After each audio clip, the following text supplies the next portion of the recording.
Oke, saya kan pernah ceritakan kalau saya itu beli PS3 Slim dan juga Super Slim berbeda jenis. Jadi Slimnya seri 25, sedangkan Super Slimnya seri 40. Dan kesimpulannya itu saya ternyata lebih cocok ke seri Slim 21 maupun 25 untuk rental maupun pribadi. Karena saya itu punya pengalaman yang jelek ya ketika pakai Super Slim selama 6 bulan, baik untuk rental maupun gaming pribadi. Jadi berikut ini ada 4 alasan kenapa saya itu nggak suka PS3 Super Slim, yang siapa tahu ya bisa memberikan wawasan buat teman-teman yang mungkin berencana mau beli PS3 Super Slim dalam waktu dekat, mungkin karena mesinnya lebih terbaru. Nah, itu teman-teman boleh simak 4 alasan ini. Oke, jadi simak video ini sampai selesai, jangan di skip-skip supaya tidak menyesal karena sudah terlanjur beli.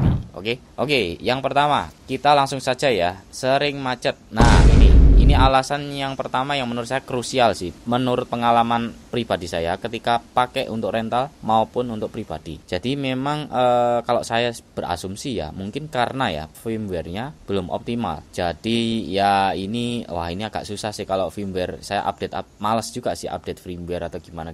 Udahlah, pokoknya saya mau beli harus sudah optimal gitu. Tinggal pakai lah. Kalau kayak ngisi-ngisi game, oke lah saya bisa inilah. Cuman kalau urusannya udah terlalu teknis kayak gini itu saya malas. Jadi firmware itu kan basic ya, jadi sudah seharusnya penyedia toko itu sudah menyediakan firmware yang sudah stabil harusnya. Nah, mungkin Super Slim ini ya nggak cocok juga sih di saya, mungkin loh ya, karena firmware-nya sih kalau menurut saya. Nah, solusi dari saya ya akhirnya ya udah pilih PS3 Slim aja sih, yang seri 21, 25 gitu kan, dimana biasanya sih lebih optimal, dan memang lebih optimal sih, jadi memang jarang macet.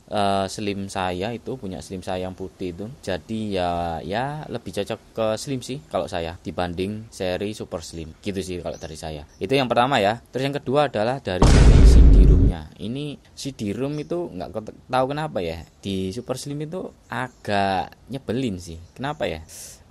Menurut saya ya, karena kadang-kadang kan di rental itu kan dimainin bocah gitu kan ya, kadang-kadang bocah itu ya usil gitu kan, buka-buka apalah gitu, terutama yang balita-balita itu, yang TK-TK itu kan sering nyanyil bahasa Jawa nih itu, yang gelatik tangannya itu ulik-ulik bagian-bagian PS gitu loh. Jadi ya akhirnya solusinya ya disolasi itu sih yang saya bilang, yang bikin supaya CD-ROM-nya itu nggak dibuka-buka gitu kan, takutnya kan kenapa walaupun ya CD-ROM-nya nggak dipakai juga kan gitu. Jadi ya udahlah. Nah, solusinya sih menurut saya juga yang kedua adalah ya pakai Slim. Kalau Slim itu kan dia ada tombolnya, jadi tombol untuk membuka nggak ada tombolnya sih, kayak CD-ROM-nya itu nggak ada bukaan kayak slot gitu loh, nggak. Jadi kalau mau masukin kaset ya udah tinggal dimasukin kayak slot gitu, bukan kayak digeser nanti keluar tempat kaset kayak Super Slim gitu. Itu nanti dibikin mainan anak kecil itu. Nah, itu sih yang saya nggak suka dari Super Slim. Terus yang kedua yaitu ya, yang ketiga adalah bodi plastiknya itu tipis. Nah, ini nggak tahu kenapa ya, ini memang mesin terbaru Super Slim dari Sony, oke lah, tapi nggak tahu kenapa kok saya itu merasa Slim itu masih lebih oke sih dari segi plastiknya ya. Plastiknya itu jauh lebih tebal Slim menurut saya, walaupun bodinya jauh lebih besar ketimbang Super Slim dan bobotnya sangat berbeda jauh sih gitu. Lebih kecil, lebih compact yang Super Slim malah daripada Slim. Ya, fun fact-nya itu yang saya suka ya, lebih kecil juga Super Slim. Ini cumannya dia itu plastiknya itu gimana ya, kayak kompong gitu loh, jadi tipis banget. Jadi kayak saya bayangin itu, wah ini kalau jatuh piar gitu kan kayaknya masih menang Slim ini.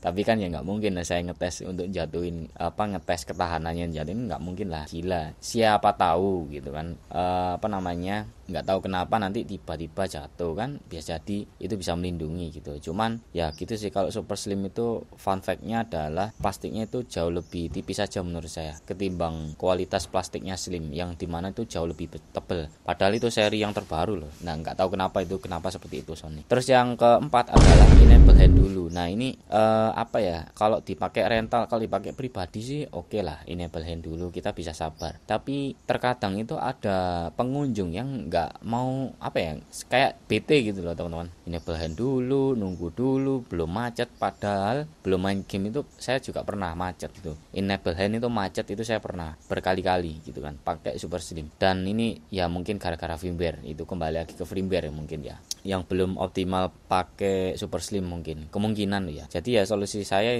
ya udahlah, paling cocok kayaknya saya itu memang di Slim 21 atau di seri 25 sih, karena ya gitu sih, langsung main gitu kan, nggak pakai enable handan. Kalau Slim yang enable hand itu ada juga sih seri 30 setahu saya ya. Nggak tahu sekarang masih enable hand apa nggak, udah update firmware-nya apa enggak. Pokoknya yang pernah saya beli itu yang seri Slim seri 25 itu dia bisa langsung main tanpa harus enable hand. Nah ini kan mempercepat apa ya, experience pengguna gitu loh, biar pengguna itu apa ya, nggak langsung nunggu dulu gitu kan, kelamaan. Jadi ya itu kayak boring gitu nggak sih teman-teman. Jadi ya kalau setiap PS-nya mati enable hand, setiap mati PS-nya enable hand lagi, gitu aja terus. Jadi ya agak boring sih, dan itu menyita waktu apa ya, pengusaha rental sih, kayak pengelolanya itu enable hand lagi, kayak kalau belum lupa, kalau lupa enable hand itu bisa jalanin gamenya, beberapa game ya itu macet. Ada game yang nggak usah enable hand itu juga bisa langsung main sih, ada, cuman kebanyakan umumnya enable hand dulu sih biar aman. Game-game XMB kalau nggak salah itu nggak usah enable hand, aman. Nah game-game folder itu kan biasanya kan enable hand dulu. Nah itu rawan macet kalau misalkan lupa di enable hand. Nah kalau rawan macet itu kan ya ujung-ujungnya dimati paksa. Nah kalau dimati paksa ujung-ujungnya PS-nya gitu kan, yang ya KO teman-teman. Jadi sebaiknya ya jangan sampai lupa enable hand ya. Tapi ya namanya juga pengunjung gitu kan, lupa udah dikasih tahu gitu kan, atau kita juga lupa kan, manusia gitu kan. Jadi ya itu sih fun fact-nya kenapa PS3 Super Slim ini alasannya kenapa itu saya nggak suka Super Slim untuk rental ya terutama gitu. Nah itulah beberapa alasan saya, ya sekitar ada 4 poin ya yang bisa saya jabarkan di video kali ini. Kalau teman-teman ada tambahan, teman-teman boleh tulis saja di kolom komentar di bawah. Kalau ada pengalaman enak atau enggak enaknya, mungkin pakai Slim, mungkin pakai Fat, mungkin pakai Super Slim, nah itu teman-teman boleh aja cerita di bawah komen, nanti kita diskusi ya. Jadi disclaimer ya, ini saya bikin video tidak ada niatan untuk menjatuhkan siapapun, tidak di endorse siapapun, jadi murni berbagi pengalaman. Jadi teman-teman